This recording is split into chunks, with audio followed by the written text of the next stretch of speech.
Assalamualaikum warahmatullahi wabarakatuh. Perkenalkan, saya Syamatin Nabila dari semester 3 Fakultas Hukum Universitas Surya Kencana. Di sini saya akan mereview materi pada perkuliahan pada pertemuan ketiga. Tapi pada kesempatan kali ini di mana Pak Randy kebetulan memberikan soal-soal untuk direview pada pertemuan ketiga ini. Ada kurang lebih 9 soal. Yang pertama itu adalah berikan definisi hukum tentang definisi Han dari Van Apeldoorn dan Joko Sutomo.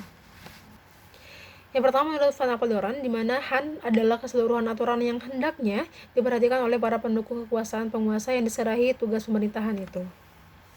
Dan apabila menurut Joko Sutomo, pengertian Han merupakan hukum yang mengatur tentang hubungan-hubungan hukum antara jabatan-jabatan dalam negara dengan warga masyarakatnya.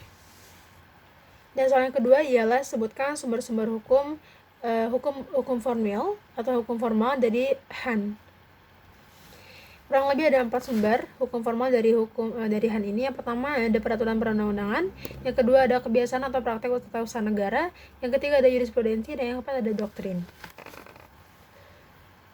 Yang pertanyaan ketiga ialah mengapa Han ini belum dikodifikasikan hingga saat ini. Ya, jawabannya adalah yang pertama, bahwa bentuk-bentuk peraturan atau hal-hal yang terkandung dalam Han ini sangat berubah dengan cepat. Yang kedua, pembuatan dan pembentukannya tidak dalam satu tangan. Dan pertanyaan keempat ialah jelaskan perbedaan Han dengan HTN. Secara inti, perbedaan dari antara Han dengan HTN ialah bahwa kalau HTN itu berbicara tentang distribusi kekuasaan negara, sedangkan Han ialah hukum mengenai pelaksanaan atau penggunaan daripada kekuasaan atau kewenangan tersebut. Jadi ibaratkan Han ini merupakan hukum materialnya atau hukum acara tata negaranya, sedangkan HTN ini adalah hukum formilnya. Dan pertanyaan yang kelima ialah jelaskan hubungan antara Han dengan HTN, di mana hubungan Han dengan HTN ialah bahwa badan-badan kenegaraan memperoleh wewenang dari HTN, dan badan-badan kenegaraan itu menggunakan wewenangnya harus berdasarkan atau sesuai dengan Han. Jadi keduanya saling melengkapi. Dan pertanyaan keenam ialah apakah yang dimaksud dengan ketetapan atau basicking, di mana basicking adalah suatu keputusan pemerintahan untuk sesuatu hal yang konkret dan dijadikan instrumen yuridis pemerintahan yang utama.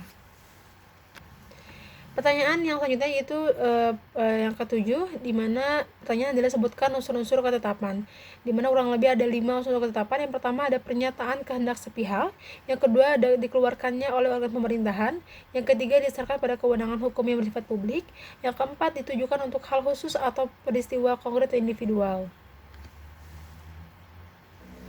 Yang pertanyaan yang ke-8 ialah sebutkan macam-macam ketetapan, di mana yang pertama ada ketetapan positif, yang kedua ada ketetapan negatif, yang ketiga ada ketetapan sepintas, yang keempat ada ketetapan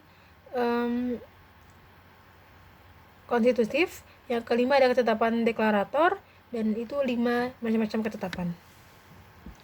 Dan pertanyaan terakhir ialah jelaskan pengertian peradilan administrasi negara dan jelaskan tujuan diadakannya peradilan administrasi negara, di mana secara pengertian saya singkat AN ya.